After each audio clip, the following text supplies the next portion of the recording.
नमस्कार, मैं हूं आपके साथ पूनम यादव।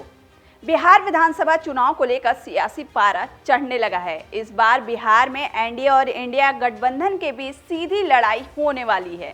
इस बीच चुनाव से पहले केंद्र सरकार ने जाति जनगणना कराने का ऐलान कर दिया है। वहीं इस फैसले से विपक्ष को बड़ा झटका लगा है। इसके साथ ही विपक्ष ने इसका समर्थन भी किया है और साथ देने की बात भी कही है। बता दें कि जाति जनगणना की मांग विपक्ष की ही नहीं बल्कि सत्ता पक्ष में बैठी एनडीए के सहयोगी दलों की भी रही है। वहीं बिहार में होने वाले विधानसभा चुनाव को जाति जनगणना से जोड़ा जा रहा है।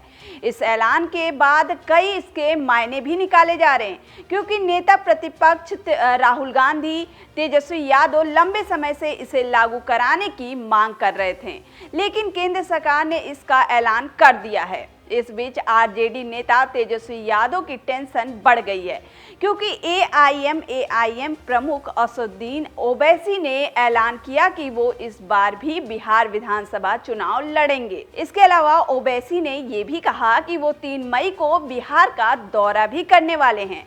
बहादुरगंज से उम्मीदवार की घोषणा के साथ ही उन्होंने साफ कर दिया है कि सीमांचल की जमीनी लड़ाई में वो पूरी ताकत से मैदान में उतरने को तैयार हैं। आपको बता दें कि पिछले विधानसभा चुनाव में एआईएम ने 18 सीटों पर चुनाव लड़ते हुए 5 सीटों पर जीत हासिल की थी। ये सफलता सीमांचल के मुस्लिम बहुल इलाकों में आई थी, जहां किशनगंज, अररिया, पूर्णिया और कटिहार जैसे जिलों में ओवैसी की पार्टी ने असर दिखाया था। माना जा रहा है कि कई सीटों पर आरजेडी की हार का कारण भी एआईएम के उम्मीदवार ही बने थे। वहीं आपको बताते चले कि सीमांचल की राजनीति में बिहार में हमेशा से मुस्लिम मतदाताओं के लिए निर्णायक रही है। किशनगंज में मुस्लिम आबादी 67% से अधिक है और ये इलाका ओवैसी के लिए मजबूत गढ़ भी बन चुका है। उन्होंने अपने हालिया बयानों में इस बात को दोहराया कि जो नेता जनता का साथ छोड़ गए उन्हें इस बार सबक सिखाना है। 3 मई को बहादुरगंज और 4 मई को अन्य जगहों पर उनकी रैली आयोजित की जा रही है, जिससे ये साफ है कि ओवैसी सीमांचल को अपनी चुनावी मुख्यालय बना सकते हैं।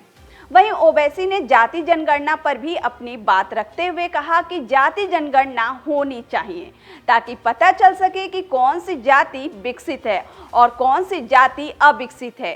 देश में सकारात्मक कार्रवाई और न्याय के लिए ये बहुत जरूरी है। ओवैसी ने ओबीसी आरक्षण को लेकर भी सवाल उठाए। उन्होंने कहा कि ओवैसी का आरक्षण सिर्फ 27% पर रोक दिया गया है, जो कि पर्याप्त नहीं है। इसके अलावा ओवैसी ने कहा कि केरल में आरएसएस की बैठक हुई थी। उस बैठक में भी उन्होंने जाति जनगणना कराने की बात कही थी। हम जानना चाहते हैं कि सरकार जनगणना कब शुरू करेगी और ये कब पूरी होगी और इसका डेटा देश के सामने कब पेश किया जाएगा। उन्होंने ये भी पूछा क्या इसकी रिपोर्ट 2029 के संसदीय चुनाव से पहले आएगी या नहीं। पिछले विधानसभा चुनाव में असदुद्दीन ओवैसी को इस इलाके में अच्छी सफलता मिली थी, इसीलिए ओवैसी इस बार भी बिहार चुनाव लड़ने का ऐलान कर चुके हैं। उन्होंने कहा कि इस बार बिहार में और भी ज़्यादा सीटों पर चुनाव एआईएम लड़ेगी और जीतेगी भी। इसके साथ ही उन्होंने बिहार चुनाव में रैली कराने का भी समय सीमा तय कर लिया है। हम बिहार चुनाव लड़ेंगे और अच्छी तरह से लड़ेंगे। हम बहादुरगंज से हमारे कैंडिडेट का अनाउंस भी कर दिए। मेरी पब्लिक मीटिंग है 3 तारीख को बहादुरगंज में, 4 तारीख को और एक जगह पर है। हम अच्छी तरह से लड़ेंगे और आप देखेंगे इंशाअल्लाह ताला हमारे जो एमएलएज लास्ट टाइम जीते थे उससे ज़्यादा हमारे एमएलएज कामयाब होंगे और जो चोरी करे हमारे एमएलएज की इंशाअल्लाह ताला उनको भी सीमांचल की जनता सबक सिखाएगी। आपको बताते चले कि बिहार की राजनीति में ओवैसी की पार्टी भले ही नई हो, लेकिन सीमांचल में उनकी पकड़ मजबूत होती जा रही है।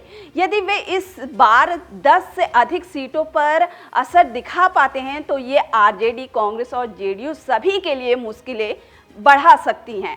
ऐसे में देखना दिलचस्प होगा कि एआईएम आईएम कितनी सीटें जीतती है और क्या वो अगली सरकार के गठबंधन में कोई भूमिका निभा पाएगी या नहीं। फिलहाल के लिए इतना ही। ये वीडियो कैसी लगी हमें कमेंट कर जरूर बताएं।